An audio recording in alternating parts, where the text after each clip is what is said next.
महामात्रे नमः श्री ललिता त्रिपुरदेवताभ्यो नमः सर्वमंगल मांगल्ये शिवे सर्वार्थसाधके शरण्ये त्र्यंबके गौरी नारायणी नमोस्तुते श्री चक्र निवासिनी श्री कदम्बवासिनी श्री ललिता त्रिपुरदेवताभ्यो नमः इवेళ నరక చతుర్దశి తదుపరి దీపావళి అమావాస్య అంటే శ్రీకృష్ణుడు సత్యభామ సమేతుడై నరకాసురుడు అనే రాక్షసుడిని సంహరించిన రోజు అన్నమాట.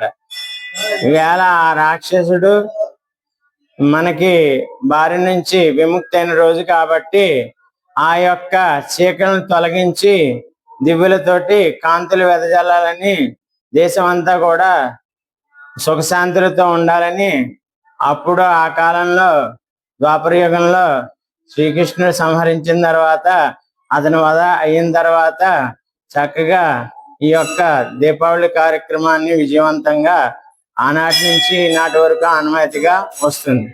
అయితే ఇది చాలా ప్రసిద్ధి. ఎవరికి ప్రీతికరం అంటే శ్రీ మహాలక్ష్మీదేవికి దీపాలంకరణ అంటే చాలా ఇష్టం.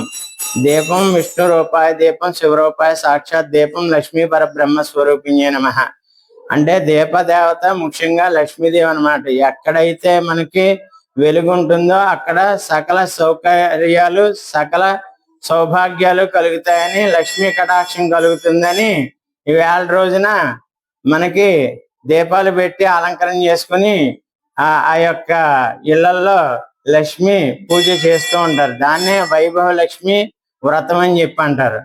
అది దిగ్విజయంగా చాలా మంది మార్వాడీస్ కూడా ఎక్కువగా అద్భుతంగా చేసుకుంటారు మన యొక్క దేశంలో.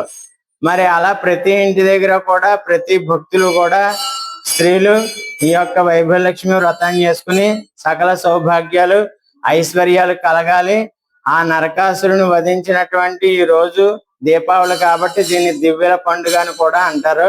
కాబట్టి మనం అంతా కూడా ఈ యొక్క కార్యక్రమంలో విశేషంగా పాల్గొని సంధ్యా సమయ కాలంలో దీపారాధన చేసి లక్ష్మి యొక్క వైభవాన్ని వివరిస్తూ ఆ యొక్క గొప్పదనాన్ని మనం పఠిస్తూ ఉన్నట్లయితే మన ఇంట్లో దారిద్ర్యం అనేది కనపడకుండా సకల ఐశ్వర్యాలు కలుగుతాయని ఈ యొక్క దీపావళి యొక్క విశిష్టత. కాబట్టి మన గ్రామంలో ఉన్నటువంటి ప్రజలు, దేశ పౌరులు, రాష్ట్ర పౌరులు అందరూ కూడా సుఖశాంతులతో పాడి పంటలతో లక్ష్మీ కటాక్షంతో వర్ధిల్లాలని భావిస్తూ సర్వే జన సుఖనో భవంతు. అందరికీ దీపావళి శుభాకాంక్షలు.